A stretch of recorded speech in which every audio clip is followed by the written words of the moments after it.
Welcome to number 27, I'm Jack, and as some of you know, I really have quite a bit of history with 105 series Alfas. I had my very own 1750 GTV, which is supposed to be the sweet spot for these, and that was my very first classic car when I was in my 20s. However, I had a bit of an ambivalent relationship with that car. I didn't really love it, and it's only recently when I've driven another couple of these, one a saloon and another Alfaholics tuned car, that I realised how special the 105 series GTVs are. So today, let's take it out and I'll tell you why I think that this is perhaps the sweet spot in Alfa Romeo history.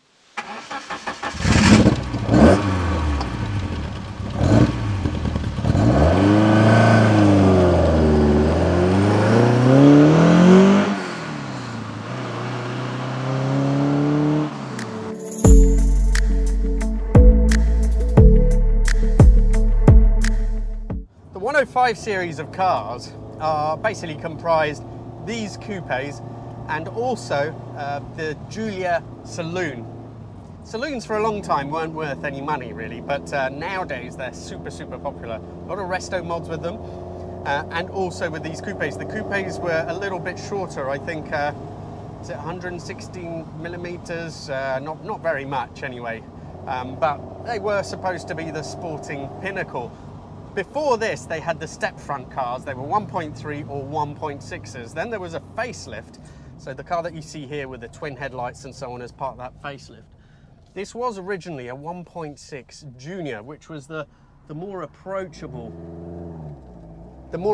version. But when the engine needed a bit of looking at, Philip, who owns this car, thank you very much for bringing it down, Philip, he decided to go for an Alfaholics 2-litre twin spark. So it's putting out 180 horsepower, so it's a bit fruitier. And this is the car that follows up the MGB GT that I drove as well previously, which was the car that kind of makes electric conversions unnecessary, I guess, which is an MGB with a Duratec Ford engine, modern engine in it. And they've both had these because they go on track today, on track days together with them. So it's a bit of competition between father and son on these.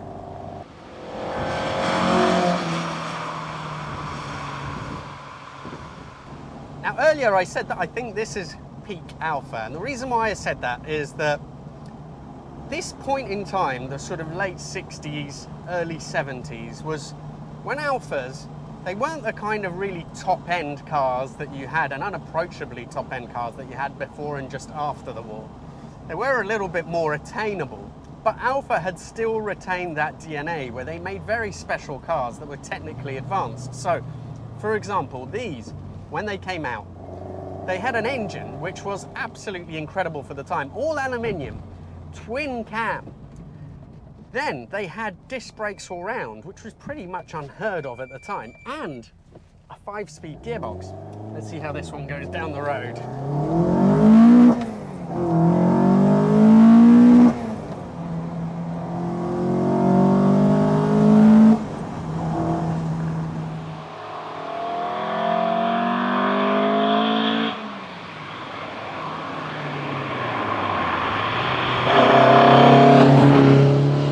By modern standards, this is a fairly quick car. I would imagine that the 0 to 60 range must be along the sort of 6 seconds. That's what it kind of feels like. And you know, the engine pulls hard all the way through. It's just it's just pure Alfa. So this basically has the engine, the twin spark, from an Alfa 75, and it has the Alfaholics tuning package. It also has their suspension, clutch, I think, and brakes. So it has been hopped up, but it still retains that 105 character. What made these cars so special? Being the junior version, it has the more stripped down dash. And those instruments at the front with the plastic pod, they're not quite as pretty as the traditional dashes that the earlier cars had, or the 1750s. But all the same, it retains that early character.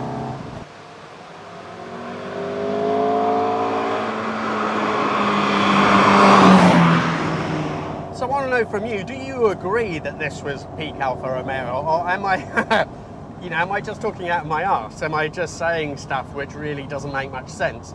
I mean, in my mind, this very much is. And we'll also go on to talk about the handling as well, which is quite a crucial thing. But I don't know, was there a period where Alfa made better cars than this? The problem with the later cars is, although they were quite special, things like the Alfas was revolutionary, the execution wasn't great.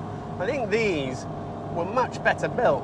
And it really did feel like they were a class above the cars that came afterwards, which were much more plasticky and probably not as well built. Well, I just stopped in front of the S here because there was a bit of traffic, and I want to do this with a bit of speed because this does feel like a really well sorted 105. So let's see how it goes.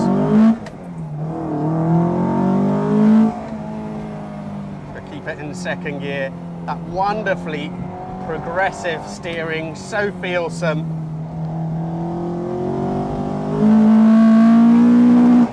That is lovely. Now, one of the benefits of having a solid rear axle that this does, it is tied down, it is not independent, but it keeps the wheels at a constant angle to the road surface. So if it's not too bumpy and so on, you can actually get a lot of grip out of a solid axle, whereas the geometry might be changing depending on the setup that you'd have on an independent. The engine just sounds absolutely fabulous, and let's quickly take it up here as well before the other guy arrives.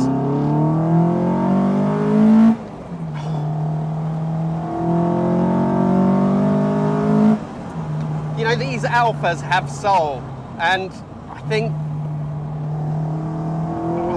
so nice. Another car just before the S. Let's slow down and then go through a bit quicker.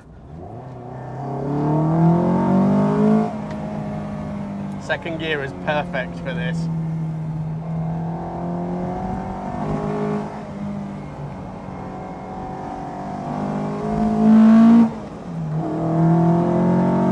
You can really hear the air intake sound from those twin 45 Webers, so big Webers that this has on it.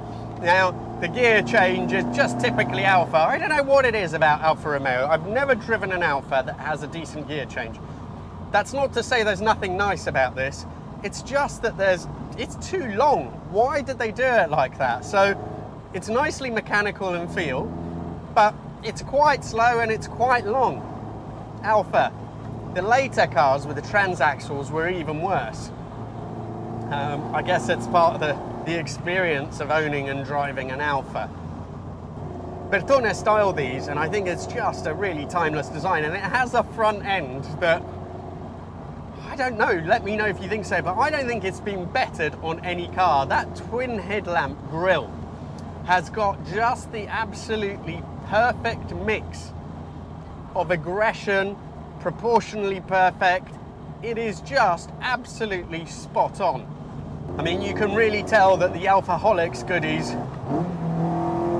do help the way this one drives. I've driven standard ones and modified ones. This one is great. It's not too stiff, so there's a little bit of lean in the corners, but I think just enough to continue to give it that period feel. At the same time, it feels a lot more tied down than a standard car would feel at these speeds. I know the Alfaholics parts aren't cheap, and I haven't asked what Philip has spent on this, but they make such incredible cars, and the highlight for me with this 105 series stuff is the GTVs, is the steering, which just has a it has a very special feel to its own.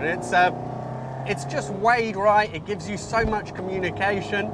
And off center, it's not super sharp, but then when you're in the corner, it just connects you to the car, and you know, it's happy to be moved around. You can correct the line. It's telling you exactly what's happening there. It's just beautiful.